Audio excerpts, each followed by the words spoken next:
हरे कृष्णा मित्रों, आज हम श्रीमद् भगवद गीता के तीसरे अध्याय के महात्म्य का पाठ करेंगे। श्री भगवान कहते हैं, प्रिय, जनस्थान में एक जड़ नामक ब्राह्मण था जो कौशिक वंश में उत्पन्न हुआ था।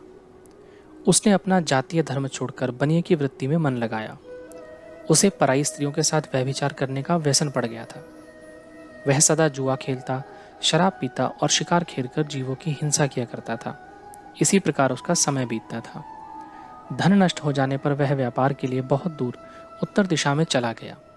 वहां से धन कमाकर घर की ओर लौटा। बहुत दूर तक का रास्ता उसने तय कर लिया था।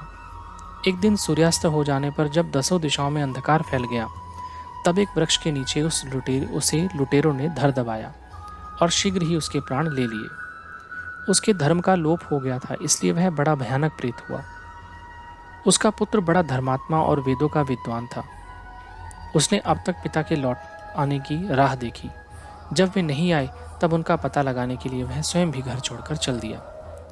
वह प्रतिदिन खोज करता, मगर राहगीरों से पूछने पर भी उसे उनका कुछ समाचार नहीं मिलता। तदंतर एक दिन एक मनुष्य से उसकी भेंट हुई जो उसके पिता का सहायक था। उससे सारा हाल जानकर उसने पिता की मृत्यु पर बहुत शोक किया। वह बड़ा विद्वान था। बहुत कुछ सोच विचार कर पिता का पारलौकिक कर्म करने की इच्छा से आवश्यक सामग्री साथ ले उसने काशी जाने का विचार किया। मार्ग में 7-8 मुकाम डालकर वह 9वें दिन उसी वृक्ष के नीचे पहुंचा जहां इसके पिता मारे गए थे। उस स्थान पर उसने संध्योपासन की और गीता के तीसरे अध्याय का पाठ किया। इसी समय आकाश में बड़ी भयानक आवाज हुई। उसने अपने पिता को भयंकर आकार में देखा। फिर तुरंत ही अपने सामने आकाश में उसे एक सुंदर विमान दिखाई दिया जो महान तेज से व्याप्त था। उसमें अनेकों क्षुद्र घंटिकाएं लगी थी। उसके तेज से समस्त दिशाएं आलोकित हो रही थी। यह दृश्य देखकर उसके चित्त की व्याग्रता दूर हो गई। उसने विमान पर अपने पिता को दिव्य रूप धारण किए विराजमान देखा। उनके शरीर पर पीतांबर शोभा पा रहा था और मुनिजन उनकी स्तुति कर रहे थे। उन्हें देखते ही पुत्र ने प्रणाम किया। तब पिता ने भी उसे आशीर्वाद दिया। तत्पश्चात उसने पिता से यह सारा वृत्तांत पूछा। उसके उत्तर में पिता ने सब बातें बताकर इस प्रकार कहना आरंभ किया, बेटा, देववश मेरे निकट गीता के तृतीय अध्याय का पाठ करके तुमने इस शरीर के द्वारा किए हुए दुस्तज्य कर्म बंधन से मुझे छुड़ा दिया। अतः अब घर लौट जाओ, क्योंकि जिसके लिए तुम काशी जा रहे थे वह प्रयोजन इसी समय तृतीय अध्याय के पाठ से ही सिद्ध हो गया। पिता के यो कहने पर पुत्र ने पूछा, तात, मेरे हित का उपदेश कीजिए तथा और कोई कार्य जो मेरे लिए करने योग्य हो बतलाइए। तब पिता ने उससे कहा, अनघ, तुम्हें यही कार्य फिर करना है। मैंने जो कर्म किया है वही मेरे भाई ने भी किया है। इससे वे घोर नरक में पड़े हैं। उनका भी तुम्हें उद्धार करना चाहिए तथा मेरे कुल के और भी जितने लोग नरक में पड़े हैं उन सबका भी तुम्हारे द्वारा उद्धार हो जाना चाहिए। यही मेरा मनोरथ है बेटा। जिस साधन के द्वारा तुमने मुझे संकट से छुड़ाया है उसी का अनुष्ठान औरों के लिए भी करना उचित है। उसका अनुष्ठान करके उससे होने वाला पुण्य उन नारकीय जीवों को संकल्प करके दे दो। इससे वे समस्त पूर्वज मेरी ही तरह यातना से मुक्त हो स्वल्प काल में ही श्री विष्णु के परम पद को प्राप्त हो जाएंगे। पिता का यह संदेश सुनकर पुत्र ने कहा, तात, यदि ऐसी बात है और आपकी भी ऐसी ही रुचि है तो मैं समस्त नारकीय जीवों का नरक से उद्धार कर दूंगा। यह सुनकर उसके पिता बोले, बेटा, एवमस्तु, तुम्हारा कल्याण हो। मेरा अत्यंत प्रिय कार्य संपन्न हो गया। इस प्रकार पुत्र को आश्वासन देकर उसके पिता भगवान विष्णु के परम धाम को चले गए। तत्पश्चात वह भी लौटकर जन स्थान में आया और परम सुंदर भगवान श्री कृष्ण के मंदिर में उनके समक्ष बैठकर पिता के आदेशानुसार गीता के तीसरे अध्याय का पाठ करने लगा। उसने नारकीय जीवों का उद्धार करने की इच्छा से गीता पाठ जनित सारा पुण्य संकल्प करके दे दिया। इसी बीच में भगवान विष्णु के दूत यातना भोगने वाले नारकी जीवों को छुड़ाने के लिए यमराज के पास गए। यमराज ने नाना प्रकार के सत्कारों से उनका पूजन किया और कुशल पूछी। वे बोले, धर्मराज, हम लोगों के लिए सब और आनंद ही आनंद है। इस प्रकार सत्कार करके पितृलोक के सम्राट परम बुद्धिमान यम ने विष्णु दूतों से यमलोक में आने का कारण पूछा। तब विष्णु दूतों ने कहा, यमराज, शेष शैया पर शयन करने वाले भगवान विष्णु ने हम लोगों को आपके पास कुछ संदेश देने के लिए भेजा है। भगवान हम लोगों के मुख से आपकी कुशल पूछते हैं और यह आज्ञा देते हैं कि आप नरक में पड़े हुए समस्त प्राणियों को छोड़ दें। अमित तेजस्वी भगवान विष्णु का यह आदेश सुनकर यम ने मस्तक झुकाकर उसे स्वीकार किया और मन ही मन कुछ सोचा। तत्पश्चात मदोन्मत्त नारकीय जीवों को नरक से मुक्त देखकर उनके साथ ही वे भगवान विष्णु के वास स्थान को चले। यमराज श्रेष्ठ विमान के द्वारा जहां क्षीर सागर है वहां जा पहुंचे। उसके भीतर कोटि कोटि सूर्यों के समान कांतिमान, नील कमल दल के समान श्याम सुंदर लोकनाथ जगत गुरु श्रीहरि का उन्होंने दर्शन किया। भगवान का तेज उनकी शैया बने हुए शेषनाग के फणों की मणियों के प्रकाश से 2 गुना हो रहा था। वे आनंद युक्त दिखाई दे रहे थे।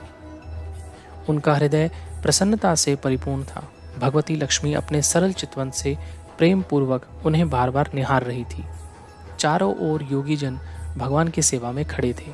उन योगियों की आंखों के तारे ध्यानस्थ होने के कारण निश्चल प्रतीत होते थे। देवराज इंद्र अपने विरोधियों को परास्त करने के उद्देश्य से भगवान की स्तुति कर रहे थे। ब्रह्मा जी के मुख से निकले हुए वेदांत वाक्य मूर्तिमान होकर भगवान के गुणों का गान कर रहे थे। भगवान संपूर्णतः संतुष्ट होने के साथ ही समस्त योनियों की ओर से उदासीन प्रतीत हो रहे थे।